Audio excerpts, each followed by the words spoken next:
Nah, saya punya pengalaman keliling gak tahu berapa ribu orang yang saya temuin. Saya selalu menemuin bahwa orang-orang yang punten hidup miskin dan kemudian selalu ingin diberi, karena ini mental yang saya temukan adalah rata-rata orang yang di rumahnya joroknya luar biasa. Cucian di mana-mana, bekas makan tidak dibersihkan, kemudian baju yang kotor di mana-mana, berantakan luar biasa. Rata-rata orang itu mentalnya adalah mental ingin diberi. Saya pernah di Kalijati sini. Ini pengalaman saya pribadi. Di Kalijati saya hujan lebat. Saya waktu itu lewat, tiba-tiba saya melihat seorang nenek lagi ngambil kayu bakar. Kemudian saya samperin nenek itu, kenapa masih ngambil kayu bakar? Saya bilang dia untuk masak di dapur. Saya minta ingin ketemu di rumahnya. Dia masuk ke rumahnya bersih, toiletnya bersih. Kemudian ternyata nenek itu dalam keadaan tuanya luar biasa, umurnya sekitar 90 tahun, punya cucu asuh yang SMA. Saya bilang, gimana nenek hidup? Caranya, kemudian setiap ngambil kayu bakar, dia ngambil daun singkong, dia ngambil daun katuk, dia ambil ke tanaman hutan itu, kemudian subuh-subuh dia pergi ke pasar, kemudian dijual. Setelah itu punya uang, pagi-pagi dia bersihin rumahnya, kemudian setelah itu dia pergi lagi ke sawah, ngambil tutut, kemudian ngambil keong, dia olah, kemudian dia bawa lagi ke pasar. Saya meyakini kalau di kita ada orang miskin dan lapar, sesungguhnya ini dibalik kita wajib memberi, sesungguhnya adalah dasarnya dia tidak pernah bersyukur terhadap lingkungan yang dia miliki. Intinya adalah malas. Tapi bagi mereka yang kreatif, inovatif, saya di sini banyak pegawai. Saya tuh bisa membedakan pegawai yang malas dengan tidak. Saya punya pegawai wajahnya paling jelek di sini, sebutnya oleh saya itu anak jin. Itu anak jin, duda. Dia paling rajin, paling bertanggung jawab. Wah, dari ujung ke ujung cerdasnya luar biasa. Dari gaji yang dia terima dari saya, tiap minggu dia berkirim pada ibunya di Bogor 600.000.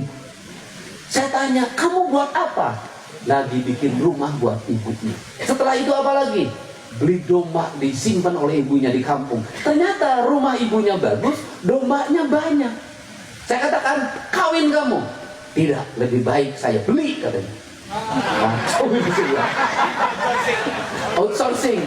Saya bilang, kenapa? Lamun kawin pak, orang duit kudu dipamajikan kan. Orang temahi, tapi lamun merek induk ya.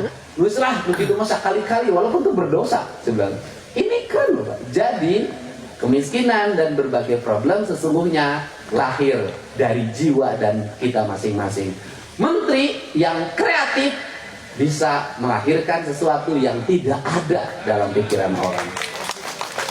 Menteri yang tidak hanya berdasarkan buku APBN, bisa kanan, kiri, depan, belakang, membangun perkawanan gitu. Orang lain konglomerat ditakuti sama dia, konglomerat ditagih suruh bayar naik kapal. Caranya apa? Berkawan dengan siapapun tergantung niat kita. Berkawan dengan konglomerat tujuannya nindas rakyat, bisa kejadian.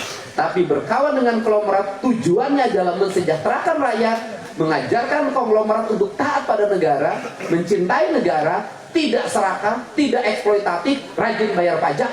Itu adalah politisi sejati.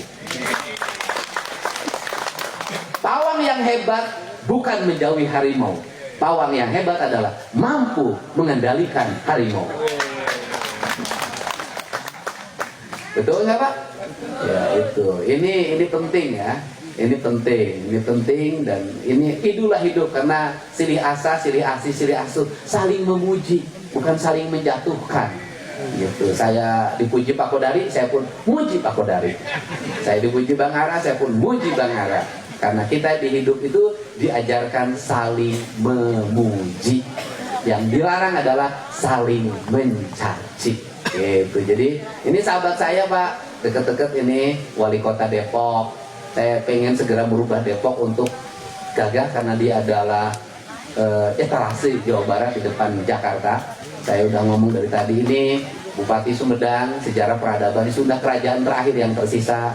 Ini Bupati Majalengka yang problematikanya banyak rakyatnya yang menjadi luar negeri, korban perdagangan ilegal orang, ini harus beres industri. Ada Bupati Purwakarta mungkin sudah pulang karena jam 9 dia harus pulang kena jantung Pak, udah ring. Kemudian ada Bupati Cianjur, udah tahu kan Cianjur ya kan, walaupun itu mantan saya tetap mencintai Cianjur.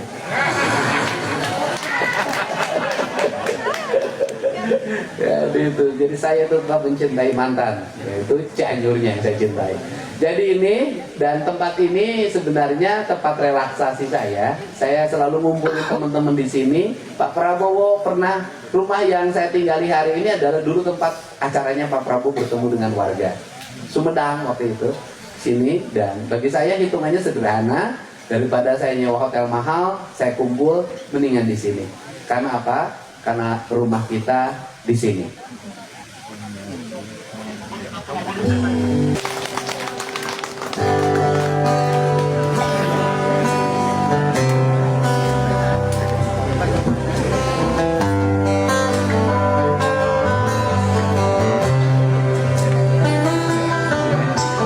Hanya bilik bambu tempat tinggal kita, tanpa hiasan, tanpa lukisan, beratap jerami, beralaskan tanah.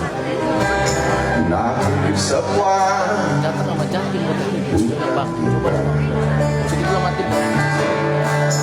memang semua ini punya kita.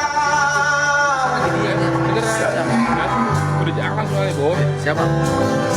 Wilayah kita soalnya. Siapa? Wilayah Gubernur Jawa Barat. Jangan jadi pemampu. Hanya